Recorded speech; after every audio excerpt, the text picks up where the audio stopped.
Selamat datang di Alur Donghua. Kali ini Mimin akan menceritakan novel Again the Good. Sebelum melanjutkan, jangan lupa like, komen, share, dan subscribe ya, biar Mimin tambah semangat. Melanjutkan chapter sebelumnya. Di dalam kuil Putra Dewa, kali ini banyak orang bekerja. Tumpukan demi tumpukan peralatan, dekorasi, dan kristal berterbangan dari berbagai arah. Satu demi satu sosok menahan nafas dengan hati-hati. Bahkan ketika mereka sedang sibuk, mereka bergerak dengan ringan. Jangan sampai membuat keributan. Begitu mereka melihat Yunce keluar, mereka langsung berlutut dan membungkuk dari kejauhan. Jika Yunce tidak mengatakan apa-apa, mereka bahkan tidak berani mengangkat kepalanya, apalagi berdiri. Di bawah tanah suci, kerajaan dewa pada dasarnya adalah alam eksistensi yang tertinggi di dunia ini. Tawa keras Dewa Wumeng datang dari jauh. Yohaner, bukankah aku membuatmu takut? Dia langsung berdiri di samping Yunce, memandangi istana putra dewa dengan puas, lalu berkata sambil tersenyum, Yohaner, karena kamu kembali dengan selamat, maka istana putra dewa ini pasti rame. Yunce memberi hormat kepada senior. Senior dewa, sebaiknya Anda panggil aku Yunce. Dewa Wumeng melambaikan tangannya. Karena kamu tidak mau memanggilku ayah dewa, aku juga tidak akan memanggilmu Yunce. Itu sudah adil kan? Ini, baiklah, junior hanya bisa mengikuti instruksi dari senior dewa. Pada saat ini, hampir 300 sosok terbang dengan sangat rapi dari timur. Gerakan mereka sangat lambat dan hati-hati. 30 kaki jauhnya. Semua orang sudah ada di sana. Mereka semua membungkuk, dan pemimpin kelompok itu memiliki momentum yang sangat agung, dan suaranya yang nyaring. Saya penjaga Lu Laiseng. Saya ingin memberikan penghormatan kepada Anda yang mulia. Saya juga ingin memberikan penghormatan kepada Tuan Muda Yuan. Ya, Dewa Wumeng mengangguk sedikit dan berkata kepada Yunce. Orang ini adalah wakil komandan Biro Keamanan Wilayah Timur. Tetapi setelah hari ini, dia dan orang-orang di bawah komandonya semua akan menjaga istana Putra Dewa ini. Dan mereka hanya akan mematuhi perintah Anda. Lu Laiseng segera berkata, setelah hari ini, Lu Laiseng adalah bawahan Tuan Muda Yuan. Saya tidak akan ragu melakukan apapun jika Anda memiliki perintah. Mendengar ini, Yunce langsung sedikit pusing. Bahkan baginya, dia lebih suka sendirian di istana putra dewa yang luas ini. Jelas, ini tidak realistis. Bangunlah, lalu masing-masing temukan tempatnya masing-masing. Yunce berkata dengan tenang. Bagaimana mengaturnya, Komandan Lu bisa mengambil keputusan. Saya tidak perlu untuk ikut campur. Ya, Komandan Lu segera mengirim orang-orang itu pergi. Tidak lama kemudian, sekelompok orang lain masuk. Tapi kali ini sangat berbeda. Mereka semua adalah pria dan wanita muda. Pada pandangan pertama, mereka bahkan berusia kurang dari 20 tahun. Dan aura mereka sangat berbeda. Dewa Wumeng langsung berkata sambil tersenyum, ini akan menjadi pelayanmu mulai sekarang. Mereka akan menjaga kehidupanmu sehari-harimu dan mematuhi semua perintahmu. Meskipun mereka pelayan, asal-usul dan kualifikasi mereka luar biasa. Dan mereka semua baru tahun ini melayani orang lain.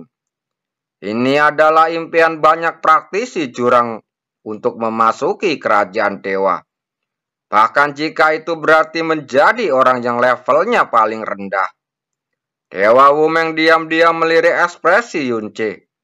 dan kemudian berkata kepada wanita di depannya, yang jelas jauh lebih cantik dari yang lain, "Kalian belum datang untuk bertemu calon tuanmu."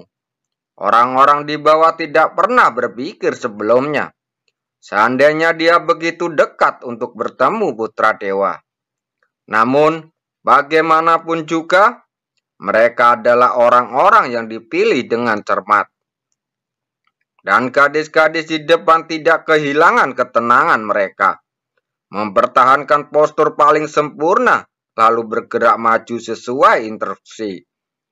Pelayanmu, Liu Zhanji, telah bertemu dengan Tuan Muda Yuan. Mulai sekarang, hidup Zhanji hanya untuk Tuan Muda Yuan. Postur tubuh gadis itu penuh hormat, dan penampilannya sangat bagus, dipenuhi dengan emosi yang tak terlukiskan. Nama yang bagus, Yunce memujinya. "Dari mana asalmu?" Tuan Muda Yuan ini tidak hanya terlihat sangat tampan, tidak ada kesombongan dalam ekspresinya. Bahkan suaranya begitu indah dan tidak segan-segan memuji sebagai pelayannya. Sebagian besar rasa takut di hatinya tiba-tiba berubah menjadi kelembutan saat dia mulai menjawab. "Pelayanmu lahir di alam lumen di utara kerajaan dewa dan merupakan putri ke-39 dari keluarga kerajaan lumen. Zhanji sangat beruntung bisa mengabdikan sisa hidupnya untuk Tuan Muda Yuan. Putri dari keluarga kerajaan bersedia menjadi pelayan kerajaan dewa. Ini adalah kerajaan curang yang diciptakan oleh debu curang." Gadis kedua juga melangkah membantu. "Pembantumu, Sang Wan Helu, lahir di wilayah Jiuku dan bertemu dengan Tuan Muda Yuan." Gadis ketiga lebih muda daripada yang lain, merasa sedikit pendiam, dan matanya yang indah menatap Yunce dengan penasaran. Kecerahan di dalamnya jauh lebih pemalu. Lalu dia bergerak maju dengan anggun lalu membungkuk. "Pelayan Meng Ziyuan, lahir dari keturunan Dongcheng, memberi penghormatan kepada putra Dewa Yuan. Nama keluarga Meng membuktikan bahwa dia berasal dari kerajaan penenun mimpi. Namun gelarnya membuat Yunce tercengang. Hahaha, Dewa Wumeng tertawa keras. "Gadis ini cukup pintar. Putra Dewa Yuan, sebelum saya datang ke sini, ayah baru saja memerintahkan agar Anda diangkat kembali sebagai putra Dewa Kerajaan Penenun Mimpi. Upacaranya akan diadakan dalam 7 hari ke depan. Tapi Anda tidak perlu khawatir.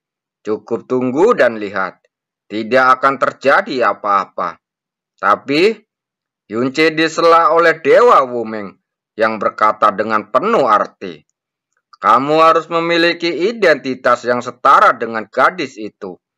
Dua putra dewa itu sudah biasa, dan itu tidak akan menghapuskan Jiangxi."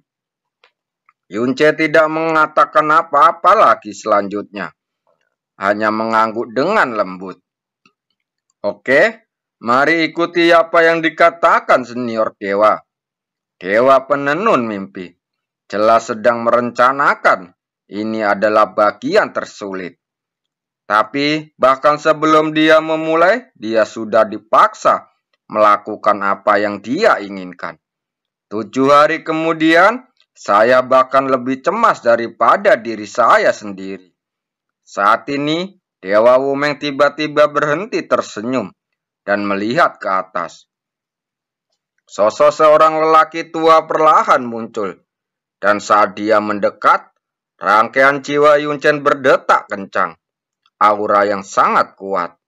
Energi yang dalam belum dilepaskan, tetapi ada rasa penindasan yang begitu besar. Kultivasinya setidaknya pasti berada di tahap akhir demigod. Namun, ketika lelaki tua menakutkan yang membuat Yunce tiba-tiba merasakan tekanan jiwa, dia justru berlutut di tanah. Dan arah lututnya bukanlah ke arah Dewa Wumeng, melainkan ke arah Yunce. budak yang berdosa, bersujud untuk melihat putra Dewa Yuan. Jika aku bisa melihat putra Dewa Yuan dalam hidup ini, aku tidak akan menyesal, bahkan jika aku mati. Suaranya berat dan sedih saat berbicara. Kepalanya langsung dibenturkan, mengeluarkan suara yang sangat berat.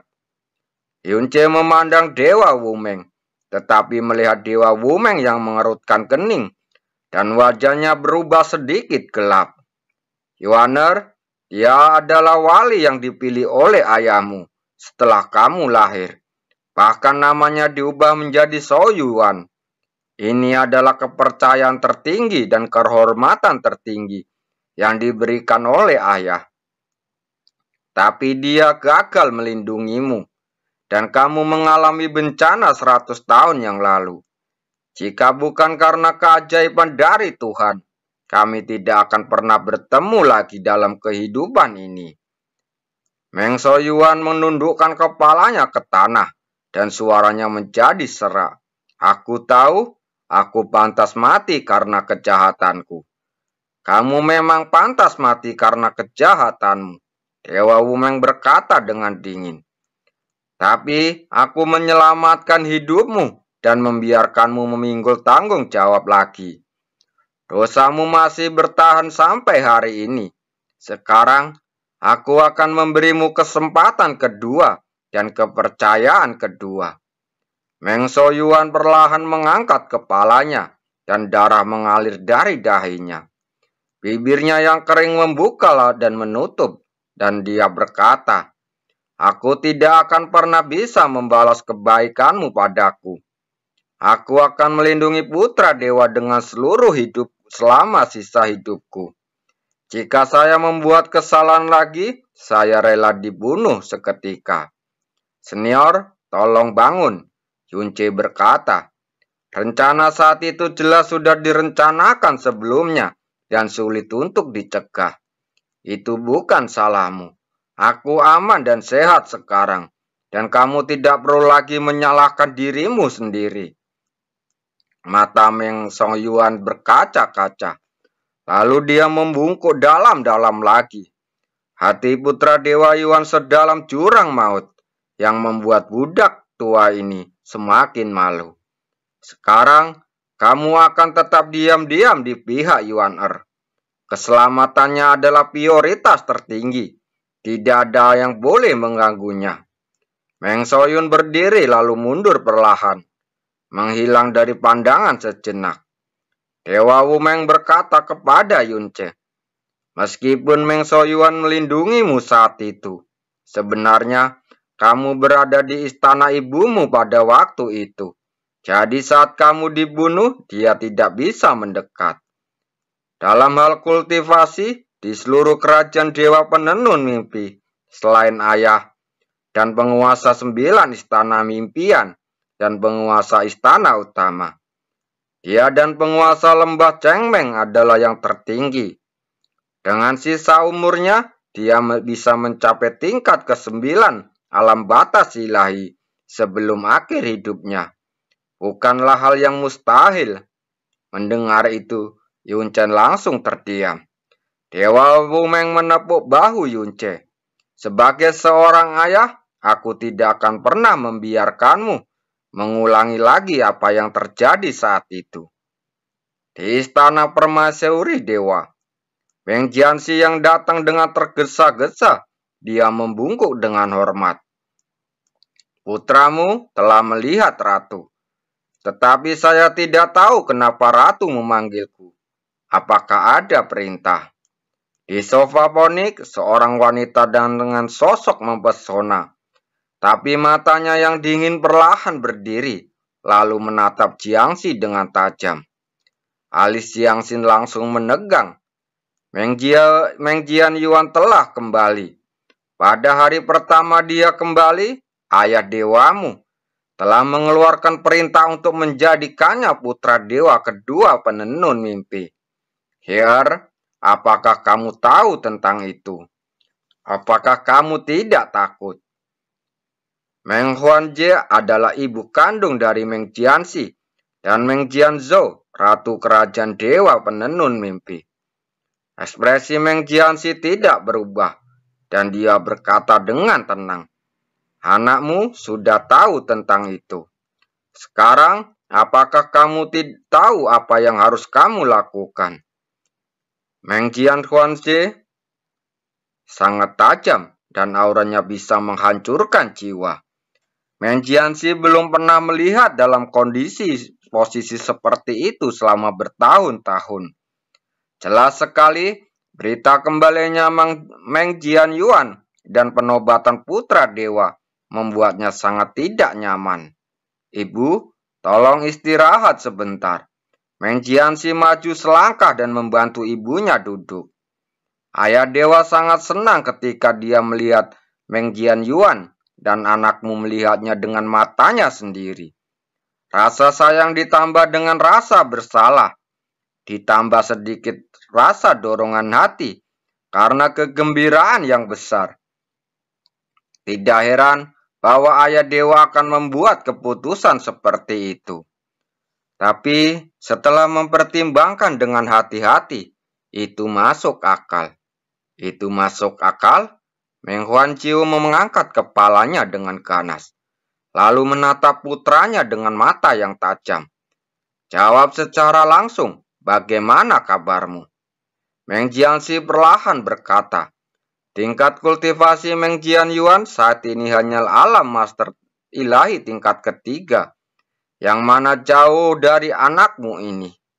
Dia kembali untuk pertama kalinya ke kerajaan dewa, tidak memiliki dasar, dan bahkan ada ingatan tentang kerajaan dewa. Dengan kata lain, dia tidak memiliki apa-apa selain kebaikan sementara dari ayah dewa. Jadi, dari sudut pandang anakmu, tindakan ayah dewa hanyalah untuk menebusnya dan untuk melampiaskan kesalahannya. Bahkan, jika Meng Jianyuan diberi nama putra dewa, itu tidak nyata sama sekali. Seiringnya waktu, itu akan menjadi lelucon," kata Meng Jianxi dengan ekspresi tegas. Melihat Meng Jianyuan secara pribadi, atau fakta bahwa dia dinobatkan sebagai putra dewa, tidak layak untuk putramu memasukkannya ke dalam hatinya. Meng Huanqiu berdiri sambil menampar kotak itu. Wajah aslinya yang cantik berubah menjadi sesuatu yang menakutkan. "Setelah kamu membangunkan esensi dewamu dan menjadi putra dewa penenun mimpi, ibu telah berkali-kali memberitahumu untuk berhati-hati di saat-saat berbahaya. Bersiaplah menghadapi hujan dan mencabut akarnya. Apakah kamu sudah melupakan semuanya?" "Putramu tidak akan berani melupakannya." Meng Jianxi membungkuk dengan cepat. "Hanya saja, tidak ada yang perlu dikhawatirkan.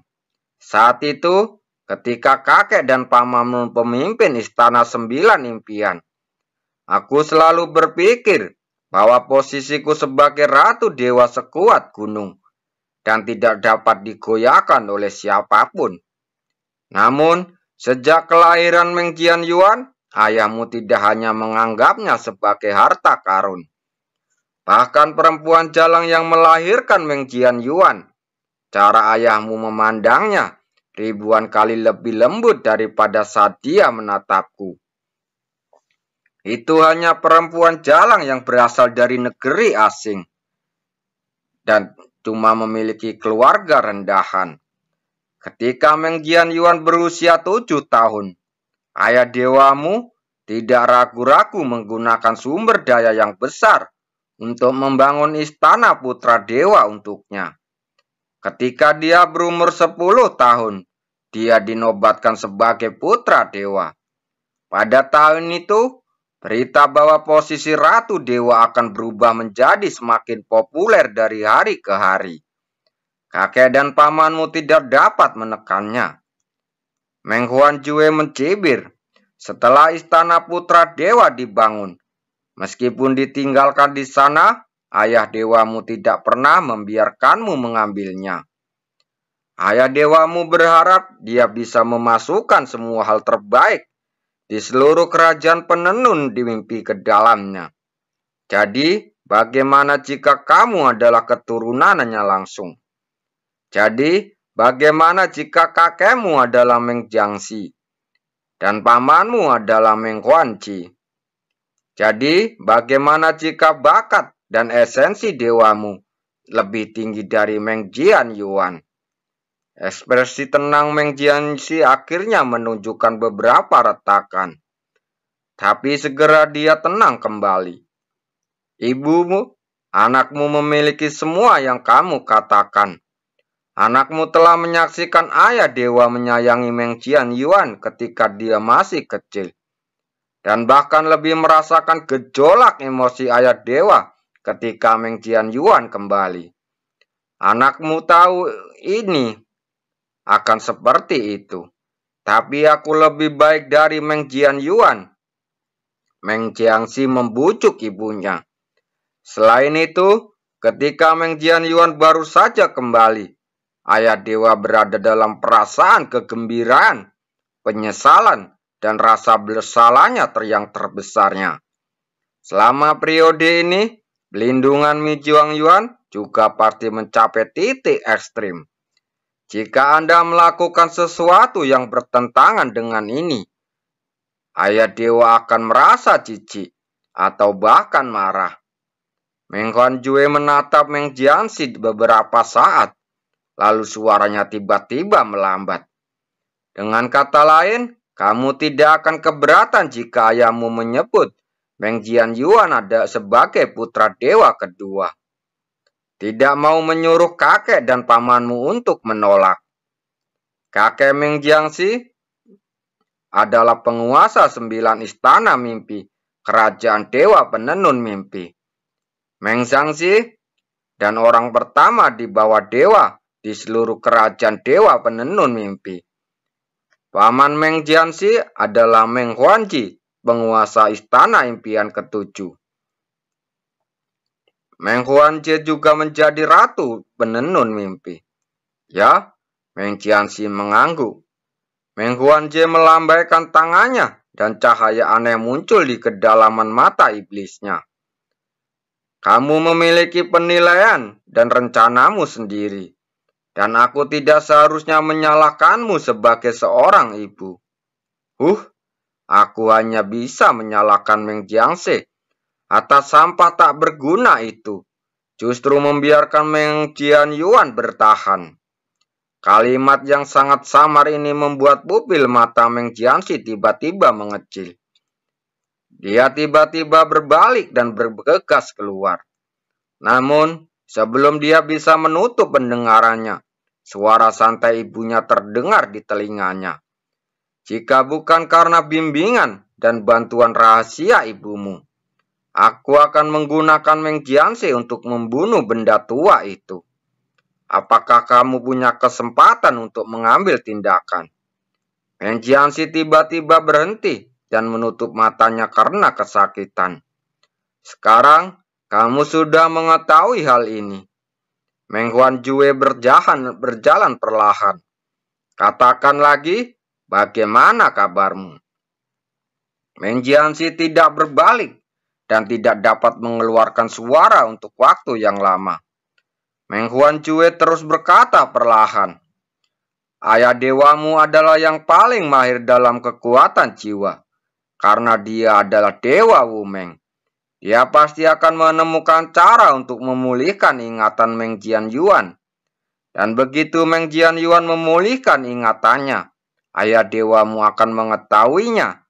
Selanjutnya, apa yang akan terjadi pada ibumu? Dan bagaimana kamu harus menghadapinya setelah mengetahui semua ini? Tidak. Meng Jiangxi akhirnya berbicara, tetapi suaranya sangat kering. Itu hanya Meng Jiangxi yang ada dalam ingatan Meng Jianyuan. Tidak, bukan hanya Meng Jiangxi yang melakukannya, tetapi juga saudaramu yang idiot itu, Jian Zhou. Dia menyebut putra kandungnya idiot. Yang lebih penting adalah alasan mengapa Meng Jiangxi dan Meng Jianzhou mampu menghindari semua aura dan diam-diam mendekati Meng Jianyuan. Itu karena saya sengaja membiarkan Void Breaking Devin Jade dicuri oleh Meng Jie. Itu adalah artefak luar angkasa yang diberikan oleh Kaisar Yuan. Hanya ada 3 di seluruh kerajaan dewa penenun mimpi. Mereka dapat mencapai gerakan bebas mimpi yang hampir sempurna saat melakukan perjalanan melalui luar angkasa. Dan selama dia menyelusuri asal-muasal Void Breaking Devin Jade, dia pasti akan menemukan ibumu terlibat. Mang Jiangxi mengepalkan tangannya dengan kuat. Pada saat itu, aku akan menjadi orang berdosa, dan kamu akan menjadi anak orang berdosa yang mengetahui kebenaran. Lalu, dari 2 putra dewa, mana yang akan digulingkan oleh ayah dewamu yang marah? Merasakan gejolak di dalam nafas Meng Jiangxi, Ratu mendambakan kembali. Sekarang, apakah kamu masih merasa bahwa Meng Jianyuan tidak menimbulkan ancaman bagimu? Sebelum melanjutkan, jangan lupa like, komen, share, dan subscribe ya. Tubuh Meng Jiangxi sedikit menegang, dan dia berkata dengan susah payah, "Ibu Ratu, kamu jangan memaksaku." Meng Huanchue berkata dengan dingin, "Saya tidak memaksa kamu, tetapi untuk menyelamatkanmu. Saya merasa patah hati ketika melihat Jianzhou meninggal, tetapi saya merasa nyaman. Jika dia dan Meng Jingxe mati, tidak akan pernah ada kekurangan. Dan saya awalnya berencana untuk tidak pernah memberitahu Anda. Tapi 2 orang idiot yang gagal mencapai apapun, kecuali gagal, justru membiarkan Meng Jianyuan hidup kembali.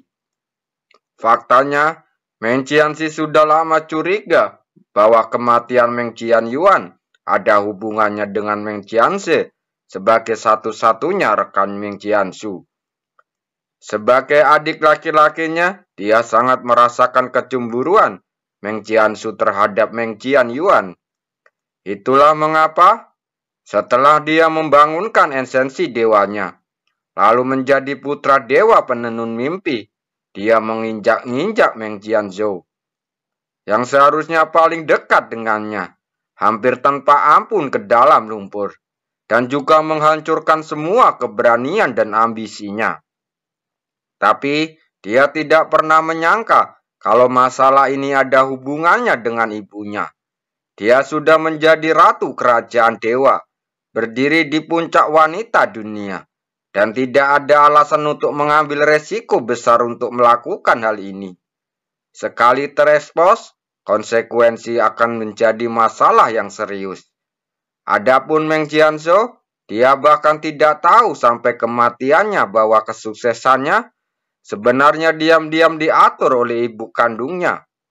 Dia selalu berpikir bahwa semuanya sempurna dan tidak ada yang mengetahui kecuali dia dan Meng Jingxe. Saat itu, aku terlalu yakin bahwa statusku sebagai ratu dewa tidak tergoyahkan. Tapi, aku hampir diancam oleh wanita jalang itu. Setelah itu, aku sangat menyadari bahwa tidak ada lawan yang boleh diremehkan, dan ancaman apapun harus cepat dihilangkan. Meng Huanchue mengulurkan tangan dan menarik Meng Jiangxi, membuatnya menatap langsung ke matanya. Sekarang, Meng Jianyuan lebih dari sekedar ancaman terhadapmu. Apakah kamu hanya akan diam saja? Bukannya anakmu hanya diam saja. Meng Jiangxi mencoba yang terbaik untuk menenangkan dirinya. Hanya saja sekarang tidak bisa menyerang Meng Jianyuan. Menyerang sekarang? Meng Huanchue berkata dengan suara yang dalam. Ayahmu sekarang menganggapnya sebagai sebuah permata, dan menyerangnya sama saja dengan menggali kuburmu sendiri. Saat ini, hal yang terpenting adalah harus kamu lakukan adalah mencegahnya menjadi putra dewa penenun mimpi. Setidaknya, jangan biarkan dia berbagi gelar putra dewa denganmu dengan begitu mudah. Dia menarik lengan Meng Jianxi, jari-jarinya perlahan-lahan mengencang, dan kukunya hampir tertanam di dagingnya. Ingat, di kerajaan dewa penenun mimpi, dewa sejatilah yang memiliki keputusan akhir. Sekalipun Anda memiliki 10 kakek dan 10 paman lagi, hak untuk berbicara tidak dapat melebihi hak bicara ayah dewa Anda. Menjadi satu-satunya putra dewa di mata ayah dewamu, dan menjadi kerajaan dewa penenun mimpi. Maka, biarpun semuanya benar-benar terungkap, sekalipun ayah dewamu marah dan kesal, dia tidak akan pernah mengungkapkannya ke publik, apalagi melibatkanmu. Karena kamu adalah satu-satunya pilihan. Di masa depan, kamu akan mewarisi kekuatan dewa sejati ayahmu, dan menjadi dewa penenun mimpi. Kemudian, bahkan jika kamu memiliki dosa 10 kali lipat lebih banyak daripada dosa ibu, kamu masih bisa bertahan. 100.000 Meng Jianyuan lainnya hanyalah menteri di bawah komandomu. Apakah kamu mengerti? Meng Jianxi memejamkan mata dan melihat ke langit, lalu berkata dengan serius, "Saya mengerti. Saya harus mematuhi perintah Ibu Suri. Tidak peduli seberapa kecil ancamannya, aku harus membunuhnya dengan seluruh kekuatannya mumpung masih di awal." Bagus sekali. Tangan Meng Huanjue akhirnya menjadi rileks. Seperti inilah seharusnya kinerku. Dari 9 istana impian pasti akan menuruti keinginanmu. Dan kamu akan dihormati sekaligus dirugikan. Sikapmu akan menentukan upacara penobatan dalam 7 hari ke depan.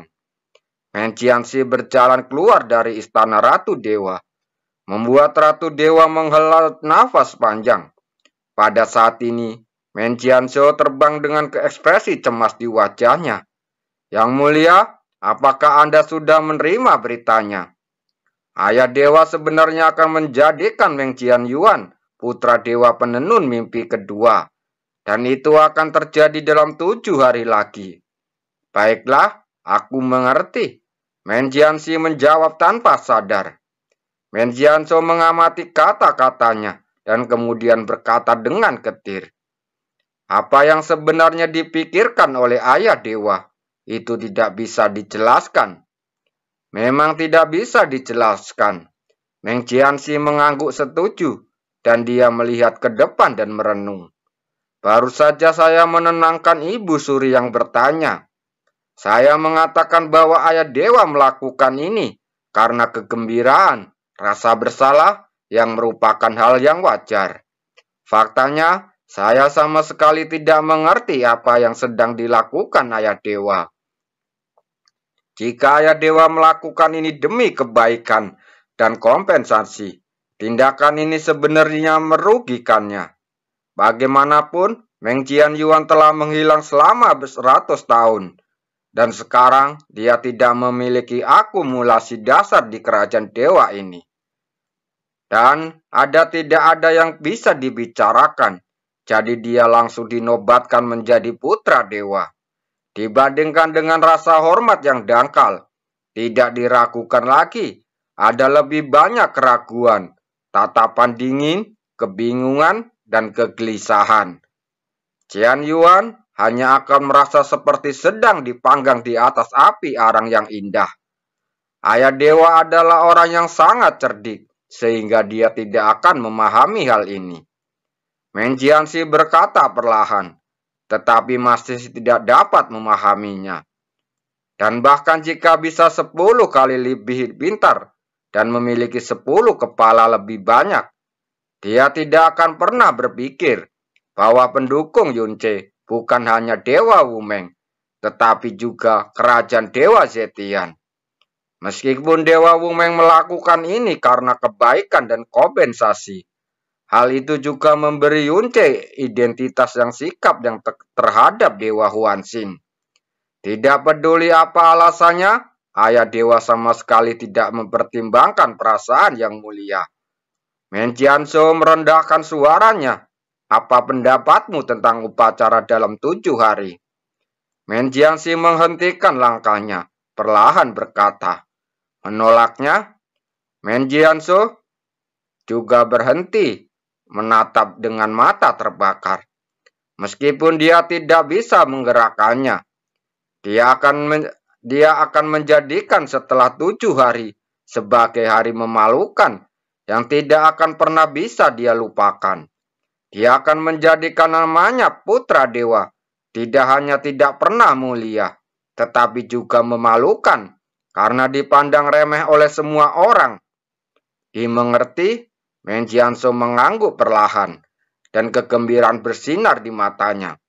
Saya tidak dapat mengambil tindakan dalam hal masalah ini. Dan saya bahkan harus membelanya selama seluruh prosesnya. Alis Miss Jiangxi perlahan tenggelam. Apakah Anda tahu apa yang harus dilakukan? Kerajaan Dewa Zetian. Hua Qingyi turun dari bahtera, tetapi Dewa Huangxin sudah berdiri di sana, seolah menunggunya kembali dengan ekspresi yang sangat halus. Di mana Caili?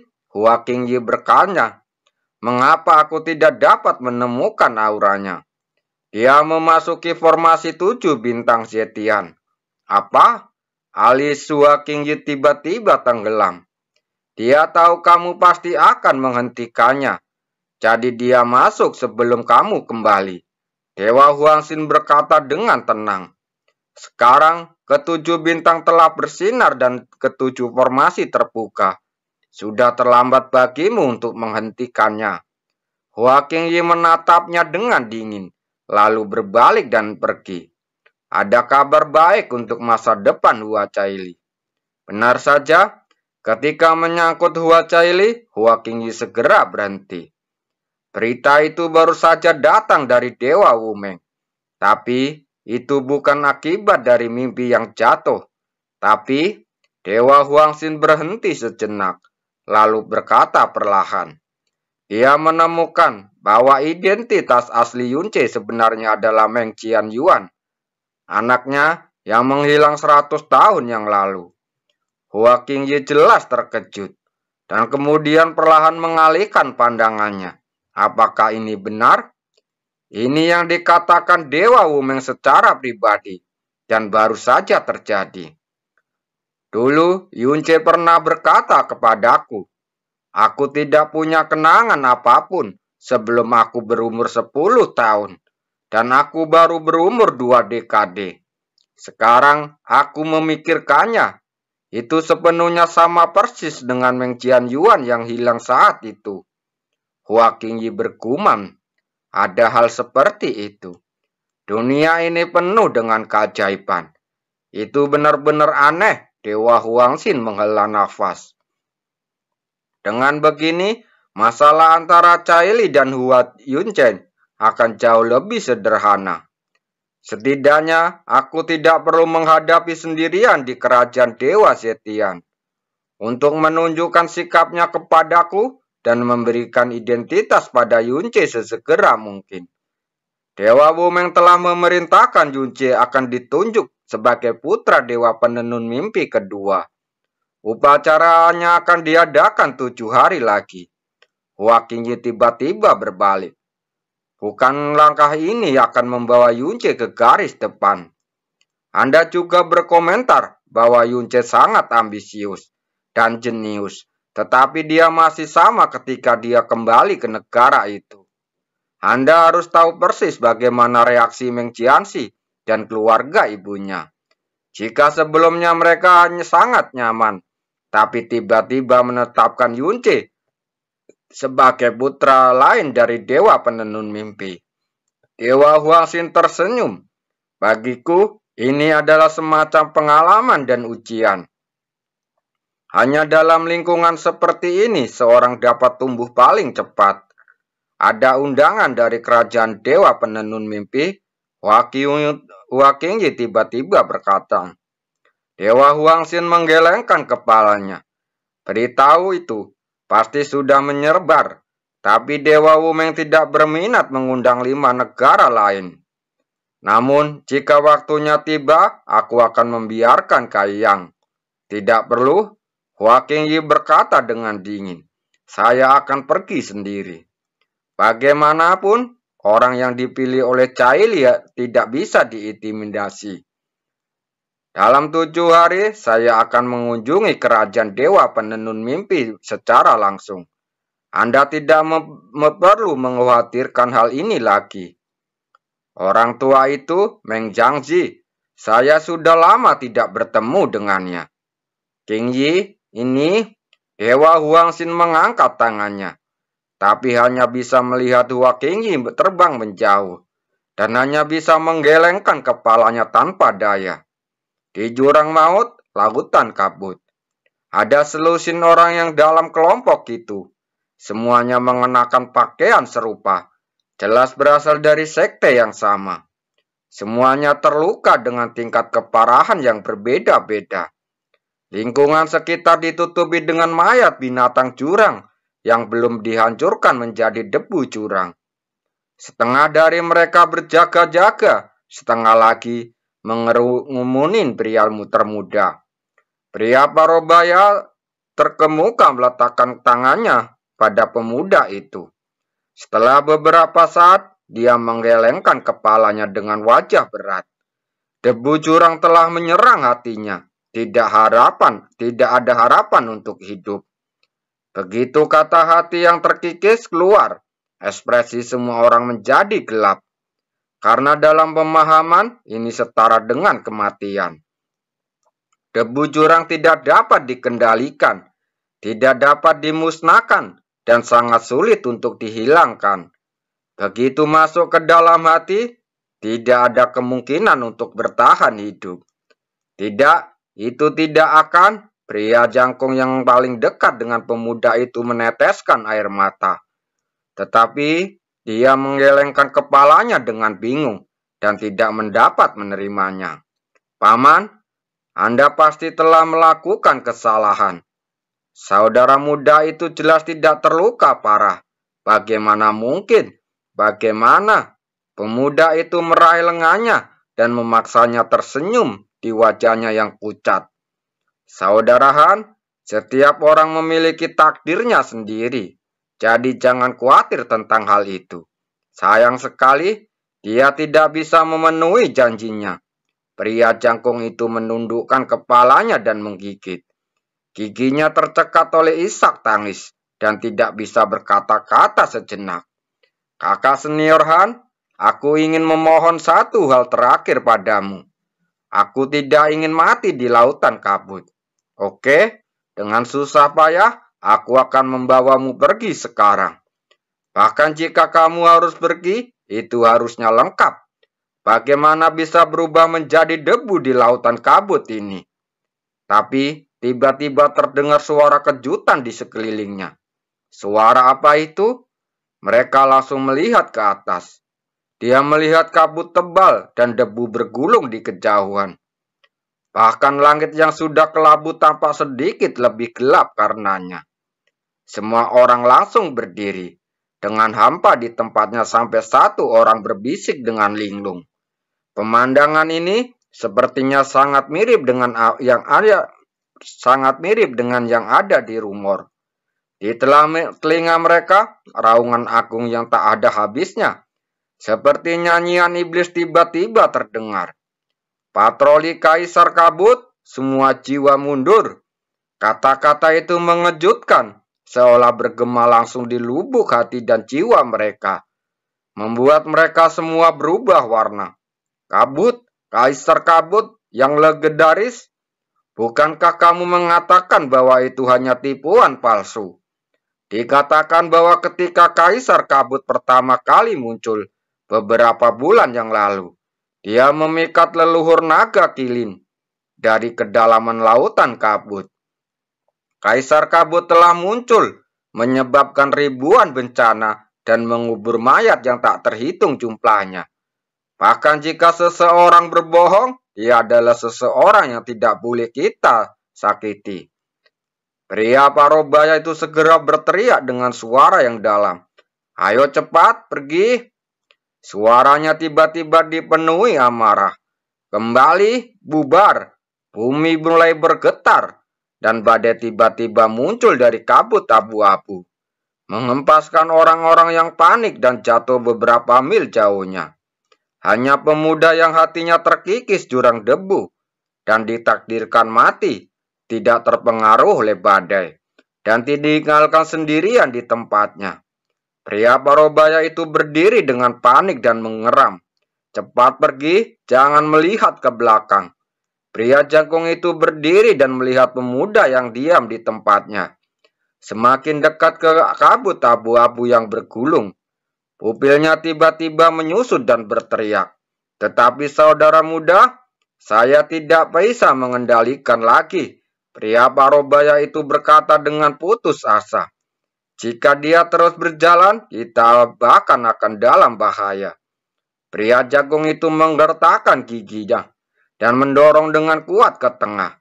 Pemuda itu berkata, Paman, tolong cepat pergi dan jangan khawatirkan aku. Saat dia meraung, dia sudah bergegas menuju pemuda itu.